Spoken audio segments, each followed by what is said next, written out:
business? Who of you work in a business? I think all of us. And who of you are managing a business? I think there's a number of us. So as soon as you start talking business, you start talking risk. If you look, I hope this is going to work. No, it's not. It's coming. If you look at the world out there, it's running business. We've just heard from our previous speaker that things are changing. If you run a business, you've got strategy, you've got business goals, you've got customers, you've got decisions that you're taking every day. You've got laws and regulation, and I think Africa is probably most of the regulated countries in the world. And you've got staff. All of that needs to be managed. But how do you manage a business which is halfway on the web, halfway filled with staff, application forms, etc.? You need to know what to do. And because you need to know what to do, you need information. But you need information that is complete, accurate, valid, and timely. Gone are the days that you can wait for reports 2-3 weeks. Gone are the days that you have reports that's got data in which are months old or even years old. Gone are the days that you can wait till tomorrow to make a decision. Nobody can do that. And that's why we need to obtain the answers quicker, faster, more accurate, more reliable, and we need to make decisions quick. Just to give you an idea, research 2 or 3 years ago in the US, a board making a decision on $1 billion transaction. Who's ever made such a decision in this room? If you spent $1 billion, not some dollars, US dollars. Who spent $1 billion? Nobody. A board in the US to make $1 billion decision in a board meeting at 3 minutes. 3 minutes to make a decision. If they had incorrect information, how correct would the decision be? And that's where you have to be. You need to know how to get that information. And where do you start? Right at the beginning. You start on what you have.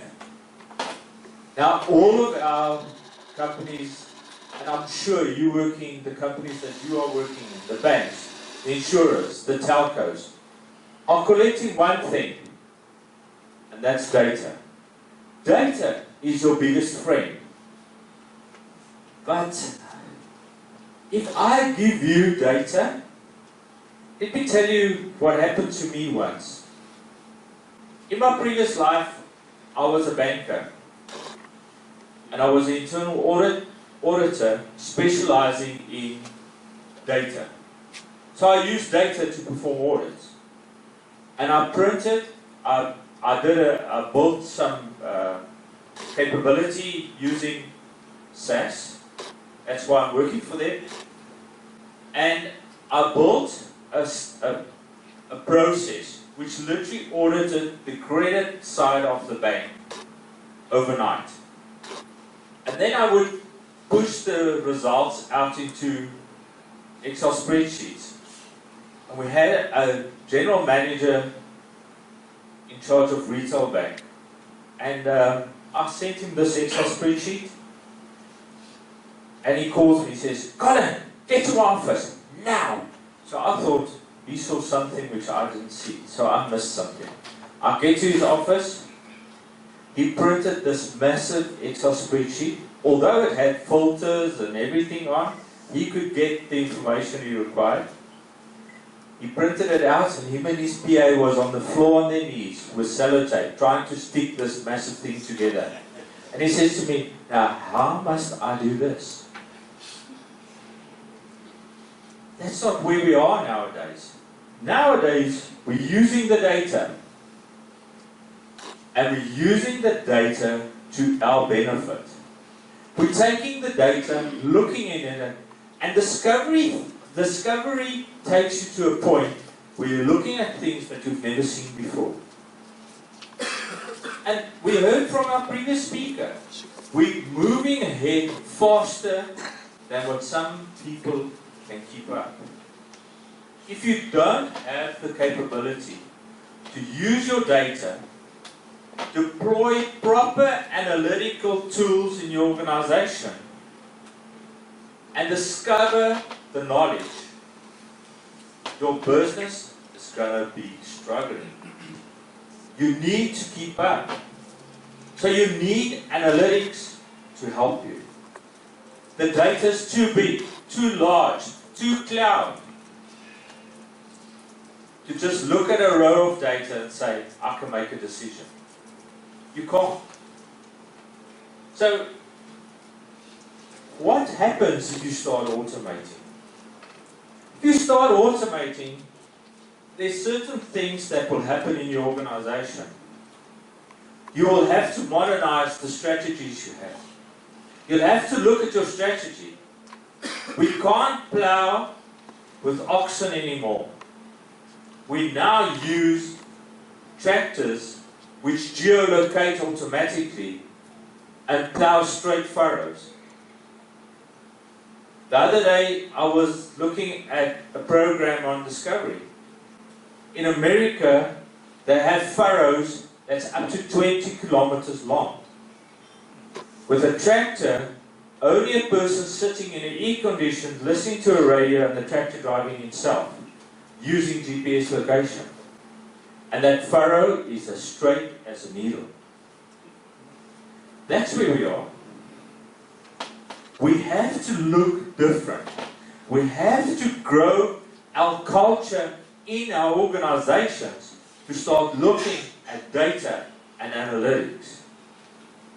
We have to empower decision making, because analytics, if used correctly, gives you the ability to make accurate decisions. You have to be able to rapidly deploy analytics. And a lot of people think that analytics is only used to do certain things in an organization. Ladies and gentlemen, I want to tell you this morning, you can use it all over. You can use it in every area of the organization. But then comes something. What about governance? What about controls? How do you put things in place to make sure that your analytics is not putting you at risk?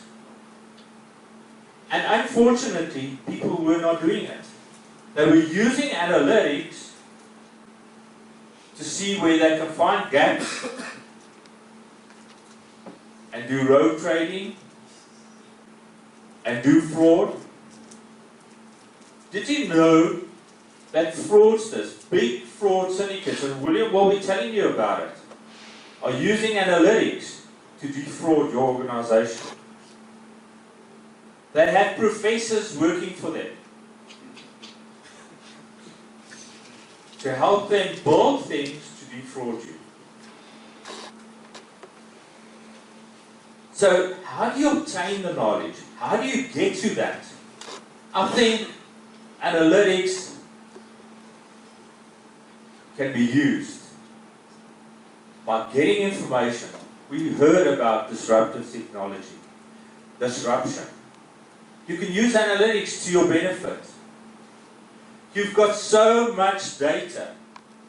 The other day I showed my kids, I have a laptop which I used in my order days. The hard drive is 256 megabytes. It's still working. But nowadays, we're not even talking about terabyte. We passed terabyte. We are 10 petabytes already. We've got large volumes of data. You need to use it.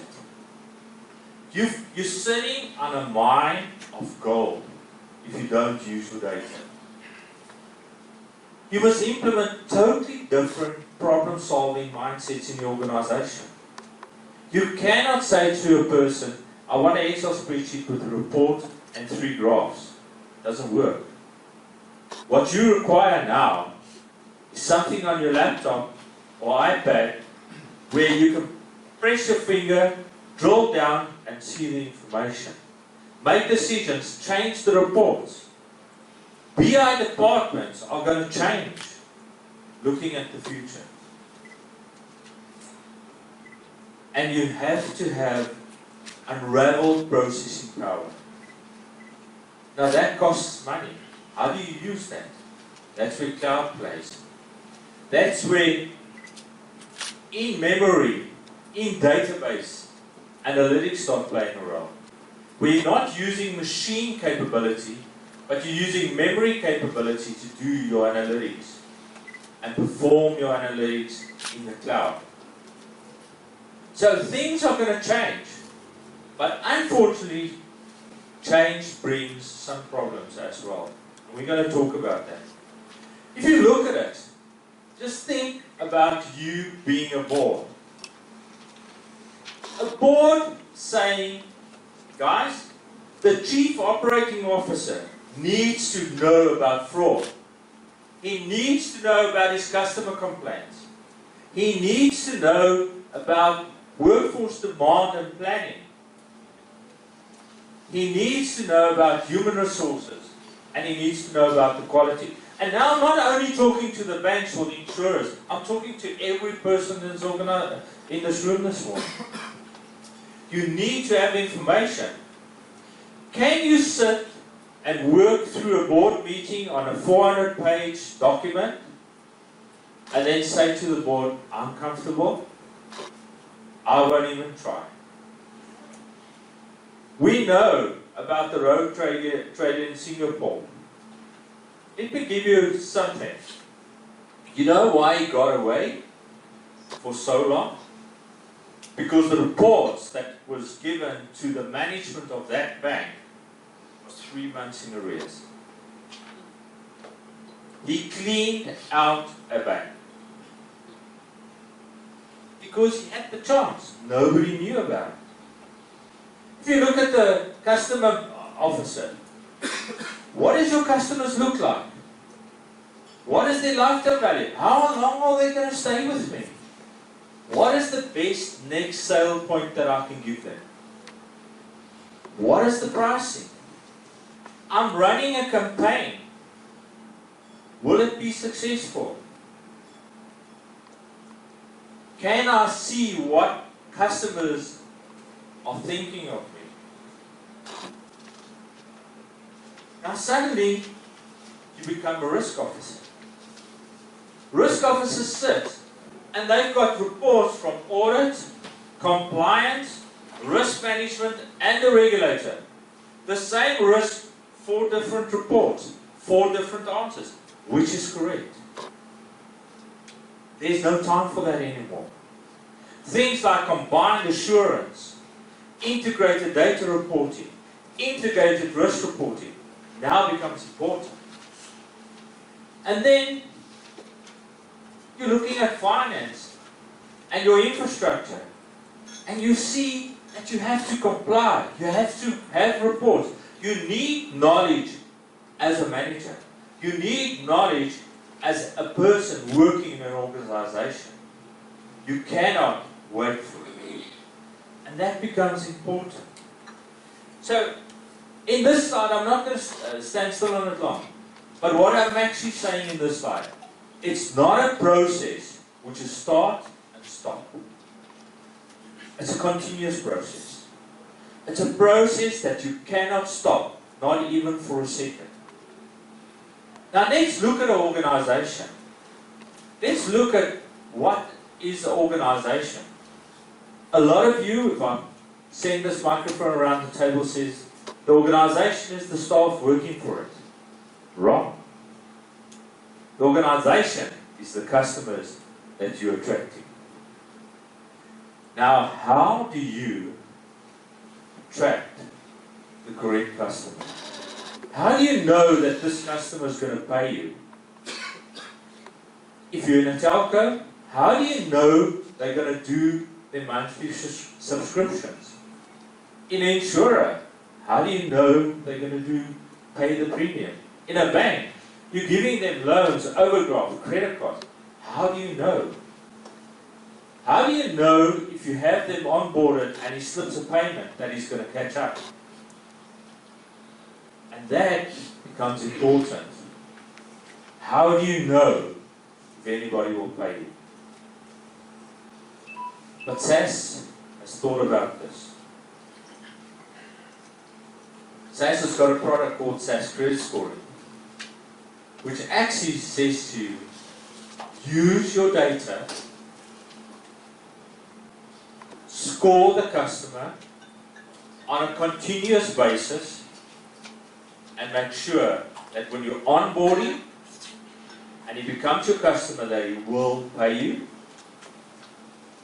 But when he's already your customer and things go wrong, and I mean, we know that things go wrong. We know that things will happen in your life. But can you predict that? Can you predict the probability of that recovery from that customer? Do you know if things go wrong that he will pay you? Do you know if things go wrong that he will constantly pay you? And if things go totally wrong for you, what is the probability that you will recover your money? You see, credit scoring is not only for onboarding your customer. It is for the lifetime of your customer that you need to look at. And we spoke about data this morning. You do have that. If things go wrong for a customer, you will need to look at constantly monitoring your customer, constantly scoring him. What is a big benefit of scoring? It's not only about looking if he's going to default, but what about looking at your customer and saying, you know, I can actually give him more. This customer qualifies for a better cell phone contract. This customer, actually, the risk is so low, I can give him a better premium. Or I can give him more products for his insurance premium. Or at a bank, I can give him another product. Or I can probably do some investments. So take some of his credit balances and invest it. Because I know on the other side, I will be able to recover my money. So credit scoring is around everything in your customer. Now if this customer defaults, and things do happen, we know that, I've said that. What is the probability that you can collect your money? And that is important. You need to know that. You need to be able to score that customer and say, you know what, he'll pay me.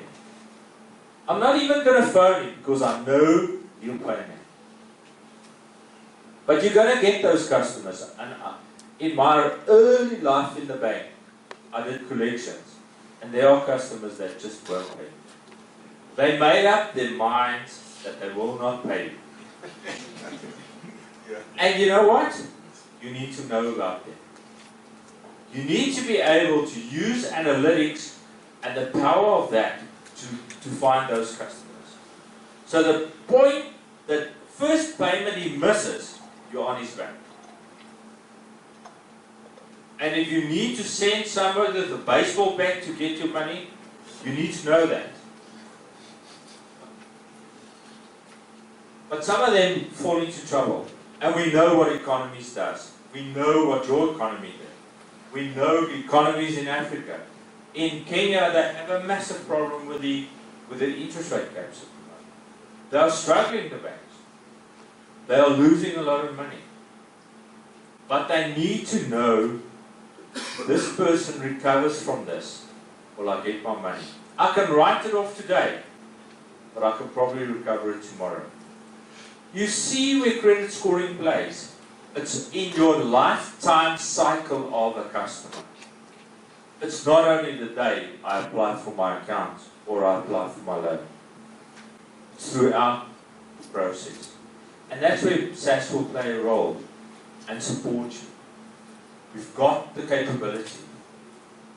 We have capability that helps you get the right data, prepare the data, explore the data so that you know what you want. We've got the capability to develop all those types of scorecards. To be able to look at your models on a constant basis. Because if data moves, your model moves. And if your model moves and you don't adjust, you have risk. And I'm going to talk about that later. We've got a graphical user interface. You don't need to be a SaaS programmer to run this. It's flexible. It's built for speed. And it's built for economies of scale. You can grow this into all your customers. You can run this on a daily, hourly, or whatever. The return on your investment is nearly guaranteed. Because we know if you have the right customer and you're constantly monitoring your customer score, that you will reduce your losses. But in doing that, there's something else that comes before. And that is risk and compliance. You see, you have your customers, but suddenly you've got masses of risk. And suddenly you've got things that you need to comply to. And if you start complying, this takes time, effort, money, and it will cost you money. You've got constantly looking at things like Basel, IFRS, BCBS, solvency of your insurer, business continuity management, customer protection acts. And then suddenly you've got risk management coming as well.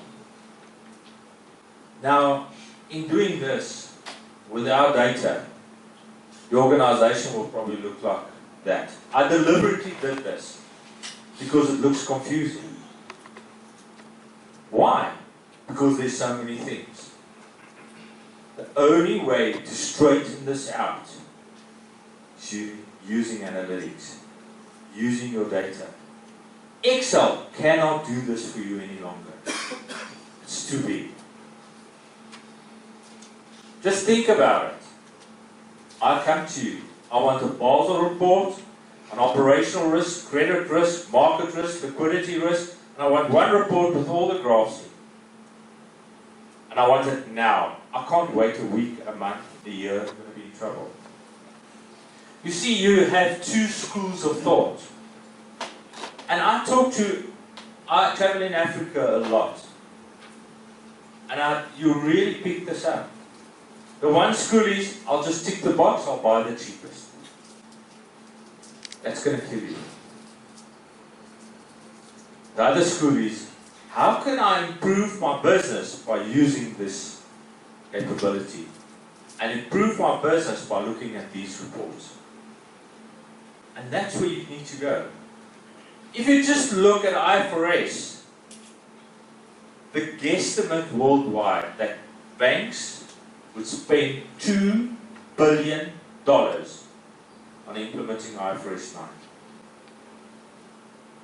Now, if I come to a banker, if I come to you today and say, I need $20 million for you to comply, will you just give it to me? No. The first thing that you will say is, what's my return on that investment? Is that not true? So we need to look at things differently. We've got all of this. And it impacts our organizations. You need to change your school of thought.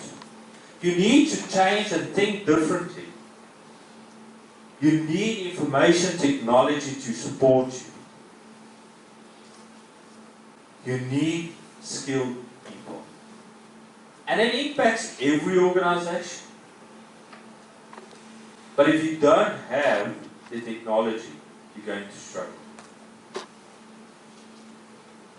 So if you look at everything that you need to comply to, the best way to do it is by integrated framework. Now you probably say, I'm not buying this thing, it's massive. But in Africa they've got a saying, how do you eat an elephant? One bite at a time. You see, there are regulatory pressures all over. You've got the data, but you need the technology. SAS has come up with the technology, with an integrated framework which can support you on every area of your risk.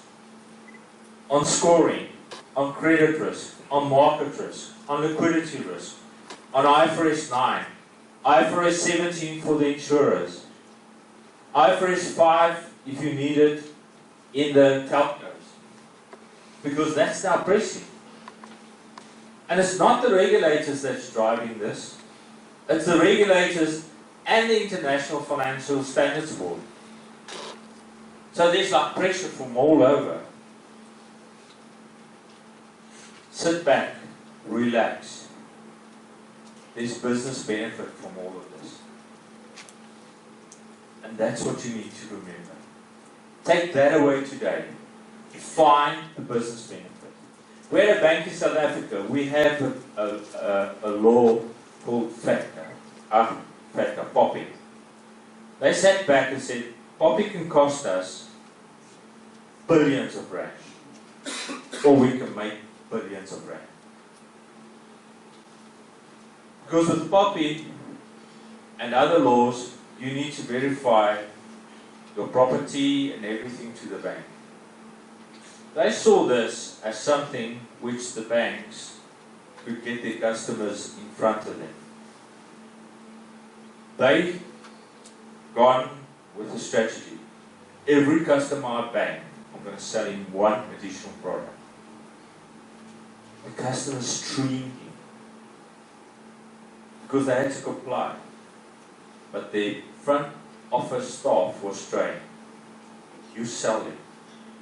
They're going to complain about this, but you're going to offer him a present, another savings account, another credit card, another loan, another type of checkbook.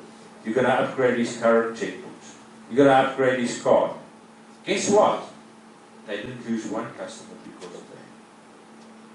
Because the customers felt like kings. Keep in mind, although you need to comply, that you can make money out of this. Let's look at some of the details. Basel. You've got Basel 2, Basel 3, and it becomes confusing. And the more you look at it, the more confusing it becomes. But you can start looking at using analytics to do those calculations. You can start using analytics to support your vision. There's business drivers in all of this. There's business benefits in all of this. There's the regulatory compliance on the one side, but there's also the ability to manage your capital on the other side. The less you can get your capital legally, the better for you. There's some business challenges which you're going to face. You need to be able to link risk and financial reports. You need to be able to automate the processes. Because those reports are not going to be once a week, once a year. They're going to be monthly. And in some regulators, they want interim reports bi-weekly. You need to be able to do the advanced modeling. And SAS is there to support this. SAS has got the capability. We've got business solutions supporting this. What's happening now? I pressed the wrong button. Sorry for that. So what is required? You need automation of your process. You need data. You need real-time analysis. You need real-time analytics.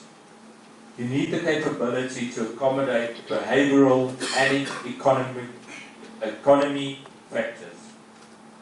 And you need to ensure quick, accurate, valid decision making. Let's look at IFRS. IFRS is the talk of the town in Zim. And I know this is scary.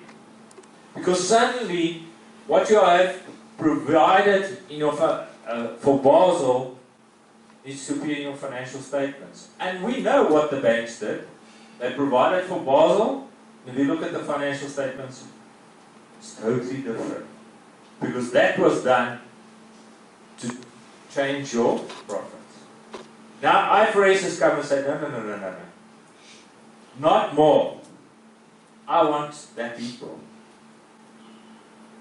And it's a tall order. And now IFRS has gone a step further than Basel and said, from inception of your account, I want to know what you did. That hurts more. Can you do this manually? I doubt it. Because they want an audit trail. And the first person that can show me an audit trail in Excel, I won't even talk to you further. You can use Excel. But you need to have that in place. You need to have the governance and controls in place. You need to have that analytics. You need to have the ability to integrate risk and finance. You see what this has been doing now is that we have risk in this corner, compliance in that corner, finance in that corner, and the auditors in this corner, not talking to each other, not knowing what each other is doing. This is forcing them to start looking and talking and agreeing. It's nothing else in my view as combined assurance. But now, if you don't implement it, it impacts your financial statement. So, SAS has come up with an integrated approach, a common platform where you can do all of this. Where you can, and the slides will be shared with you, where you can take IFRS 9, implement it, all the analytics are there, all the data capability is there, all the reporting is there. Not only the regulatory reporting, but also the reporting to the board is included. You can build your reports and now start analyzing the data in real time. You've got the ability to add additional models to look at the events that happens in the organization. Because some of our banks, insurers for IFRS 17, have very complex products. And the more complex, the more analytics, the more data. We need to have that capability using our analytics and do the reports and determine that. So we've come up with a modular approach.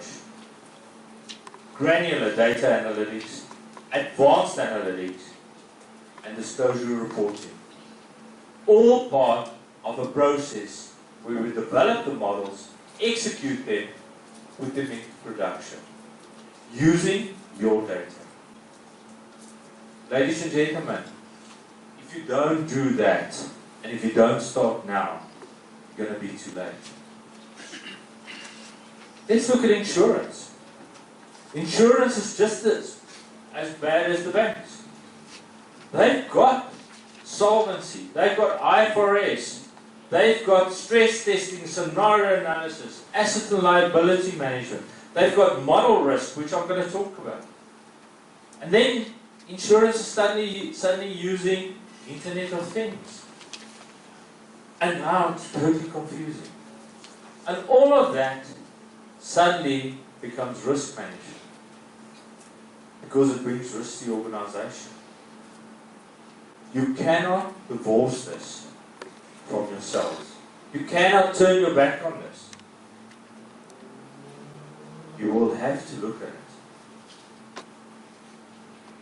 And then there's this animal. This animal is called IFRS 17.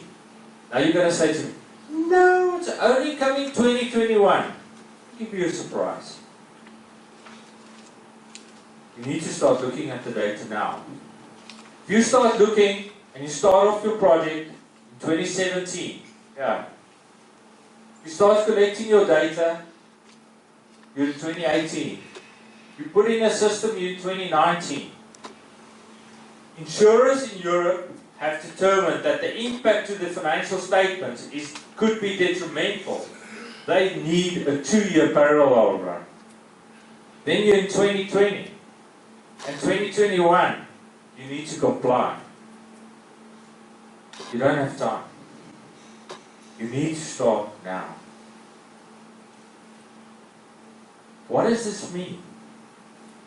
You have a total new approach of evaluating your liabilities. You've got totally new financial reporting on those valuations, on your provisions. So it's changing the way you think in your organization.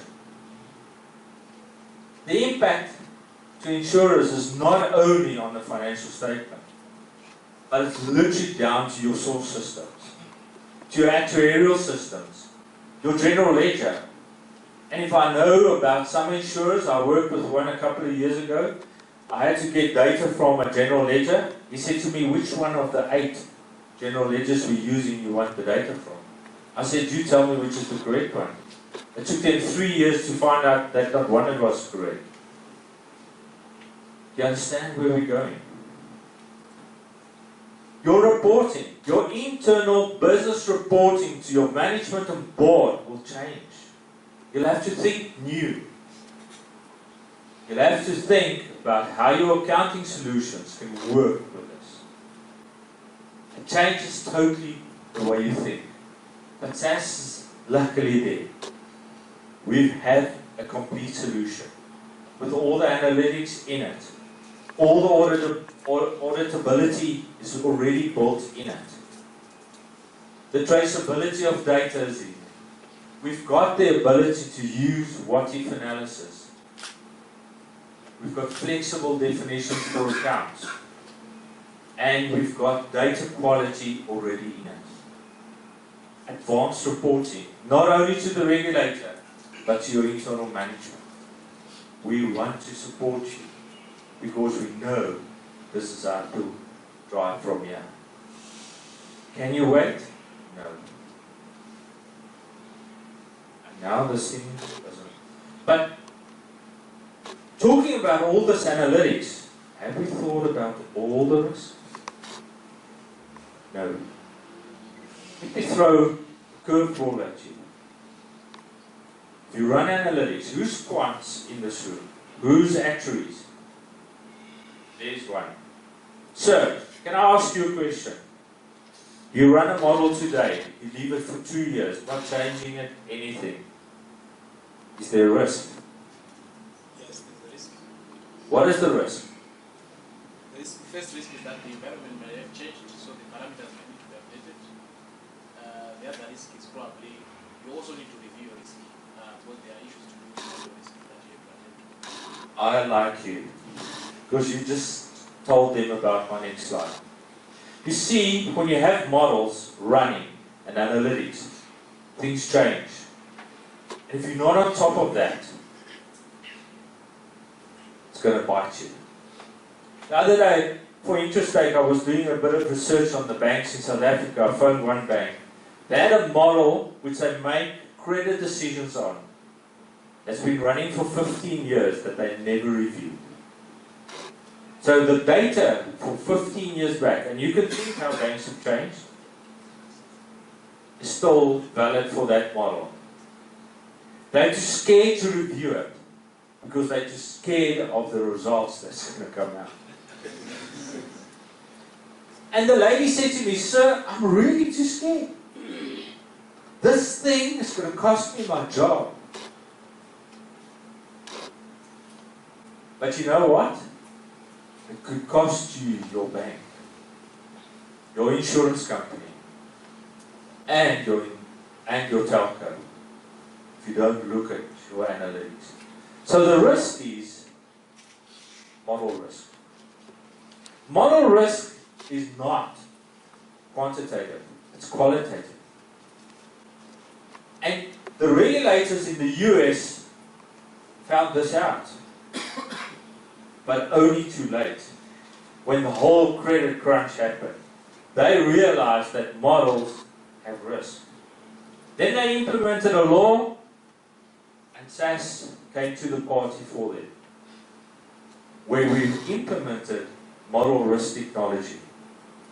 We are now implementing it worldwide, because banks, insurers, and telcos are realizing, guys, we need to start looking at our models. We need to review our models. We need to test the results. We need champion challenger capability. We need to have a process in place to approve the results and approve our models. We can't just run a model for the sake of running a model and then suddenly implement it. We have banks in South Africa where some models are signed off by the CEO. Why? Because they are high risk. We need to start looking at that. SAS is a complete model risk framework embedded in a solution where I can implement, where I can put all your model capability, have it reviewed, have your models reviewed, have the accuracy reviewed, and constantly looked at that and make sure that your model risk is under control. This is something that's extremely important and which impacts your model. If you look at the impact to models, it's not only data, it's other models, related model variables, the reviewing of models, the usage of it. How regularly is it used? Is it even used? Is this model really running and giving you the results? Have you got all the documentation around that model? If I fall over and die tomorrow, will somebody else know what's going on? That's part of your business continuity. Do you have a model or analytical model policy to say to a junior worker, this is how we work with models in my organization? Have you ever thought about that being there? Do you have action plan capability in place? If things go wrong, that I can send you an action plan and say, I need things to be rectified. I need you to look at these controls and fix them. Can you create findings and say, I've got a problem here. The accuracy is out of date. Ladies and gentlemen, let's face it. Risk is real. Compliance is real. But so is data, and so is analytics. You don't need to be scared. You don't need to worry. What you need to do is use your data to your benefit. Use analytics. Use it in your compliance environment. Use it in your risk environment. And make money. Thank you very much. Are there any questions? No questions. I wasn't that good. Thank you very much, ladies and gentlemen. There's a question, sir. Not a difficult one, please. I'm going to give you the mic so that everybody can hear what you ask. My question is basically on, given that what you have already said about SAS, and I understand you have already said that the graphical user interface, but I find that there may be cases where we actually need to have some internal development modules on SaaS. How are you going to address the issue of skills?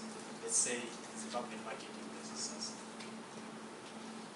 The nice thing about SaaS is the graphical user interface is there. Now, obviously, the Zimbabwean market doesn't have all the quant skills, and that we have thought of as well.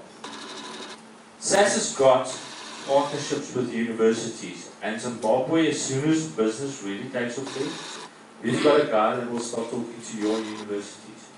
We've got partnerships with Northwest University, Strathmore University, universities in Korea, Hong Kong, US, where we use SaaS to train students in the quant space and the actuarial space. When they leave university, they are ready to work in an organization using SaaS because they've done a project for 6 months in an organization already. So part of what our vision is for this country is to look at working with your universities as well. Any other questions? So through our partnership, we have installed most of the SaaS products at our offices. And we've got a team of, if you like, data scientists that are actually going through training right now, to speak. They have online training courses, and we'll be happy to have you if you can come through. And you can work with us, and actually, even if you like, get onto the courses, because you're going to do some SaaS programming and some things like that. And it does take you through the entire process. Thank you. Morning, everyone. I'll be taking you guys through the. Sorry, I'll be taking you guys through the customer decision hub, so pretty much our customer experience and what we have to offer.